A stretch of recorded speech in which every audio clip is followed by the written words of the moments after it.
Make the decision. Make it now. Make the decision. Make it now. Make the decision. Make it now. Make the decision. Make it now. Make the decision. Make it now. Make the decision. Make it now.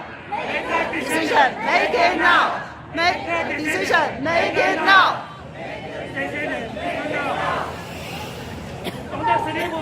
连续喊 IRCC end the delay， 我们连续喊，好吧？预备起 IRCC end the delay。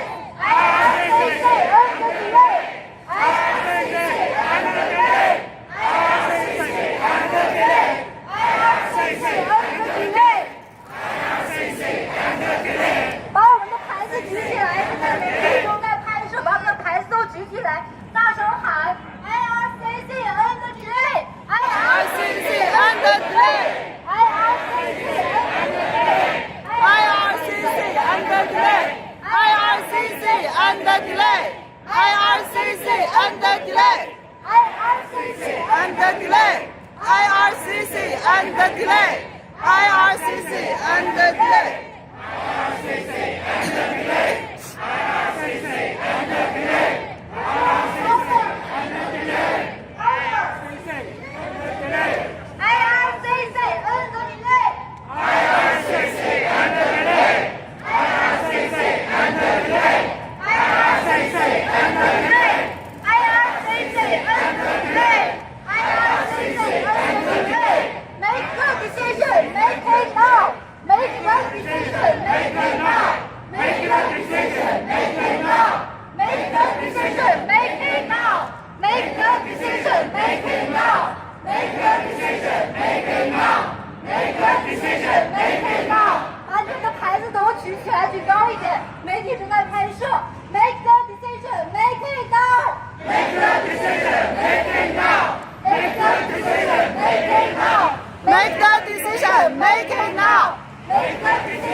Thank you everyone, you're doing a great job. 你们真的做得很好，大家都非常大声的伴随你们呐喊。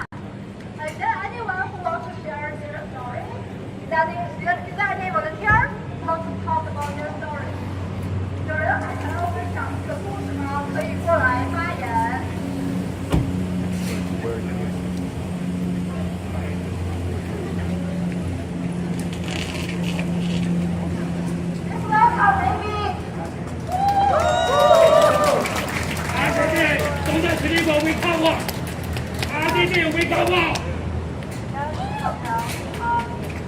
So I was in South Bay.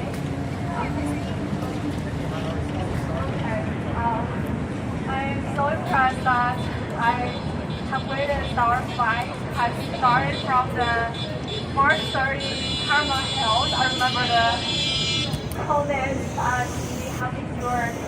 And I remember there's no one understanding us and there's no support. And we just started ourselves. And I'm so proud to see this May that we have gathered so many people in the West Coast and are launching for the same thing. We want to end the delay and we want to let IRCC know that they're not doing anything is something that we have to endure every day, every morning. That we wake up, the anxiety, our lives are on hold. So I'm so proud of you and let's keep fighting and I believe they will hear us. Make a decision and make it now. Make a decision. Make it now. Make a decision. Make it now. Thank you, Amy. 还有人想要分享吗？跟这个好主持人。IRCC don't sleep. Thank you. Is there anyone who wants to share their story? 还有人想要分享他们自己的故事吗？可以来这边用这个喇叭分享。那没有的话，大家累不累？不累的话，我们再喊一喊，怎么样？ So let's do another round of chanting. 我就来，你们还想再喊一轮吗？好。 IRCC end the delay. IRCC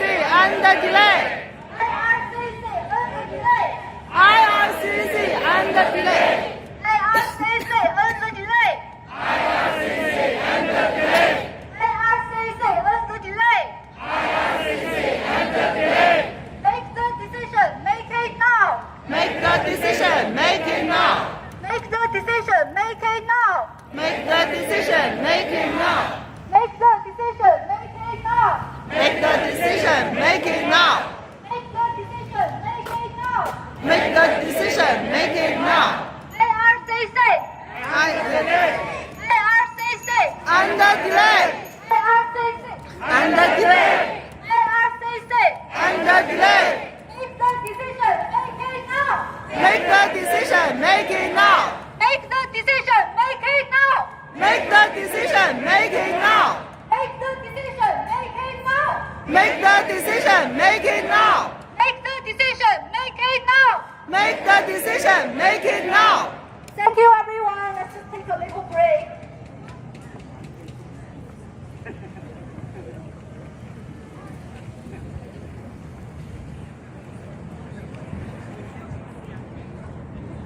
我们的组织者今天早上大家应该都在一个手写的这个现场签名了，对吧？我们的组织者现在正在把这个手写先整理好，然后把这个手写签名跟我们的这个信一块儿递交进去给 IRCC 的办公人员。但是大家放心，这个和这个手写签名呢，主要是一个我们今天想要表达的一个形式，但是之后我们也会用电子的那个表格去给 IRCC 提交你们所有人签过的名单，所以大家不用担心，你们今天如果手写没有签上也不要紧。So our organizers organizing the letters to IRCC's office.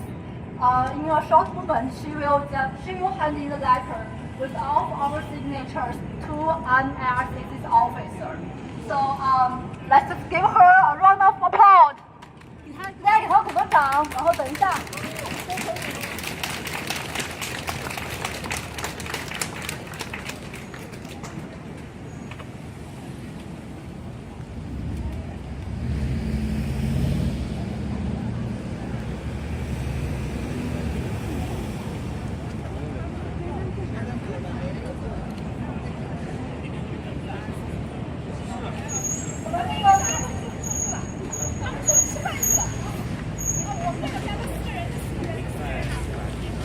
就是前面那是吗？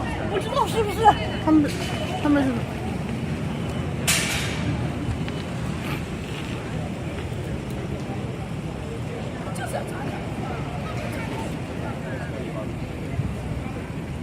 Okay, so what I'm going to do is like we're going to hand in the letter right now for him to back to his office. Everyone please make a way for her.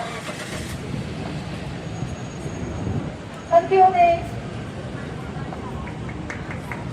Thank you.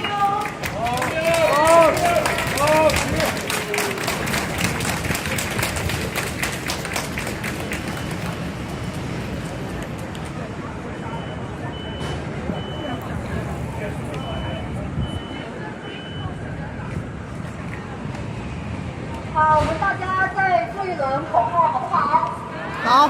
IRCC Under delay. IRCC Under delay. Under delay. IRCC Under delay. Make the decision. Make it now. Make the decision. Make it now. Make the decision. Make it now. Make the decision. Make it now. Make the decision. Make it now. Make the decision. Make it now. Make the decision. Make it now. Make the decision. Make it now. IRCC Under delay. I just delivered the letter to them. But don't let me in, so I think we are just keep going. I think they can clear us, but they just don't come out to speak with us. So let's just shout louder, and they can keep hearing us. Thank you.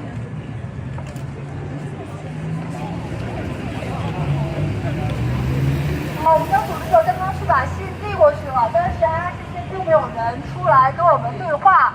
我们现在呢就继续的大声喊，我们今天的游行大概是到12点，所以我们大概现在还有20分钟左右，但是我们可能一会儿就提前需要进入场，然后大家再坚持一会儿，我们再多喊一会儿，声音放大，他们根本不愿意来出来跟我们对话，那我们大声喊，让他们听到我们的声音，好不好？好。IRCC Under delay. IRCC Under delay. IRCC Under delay. IRCC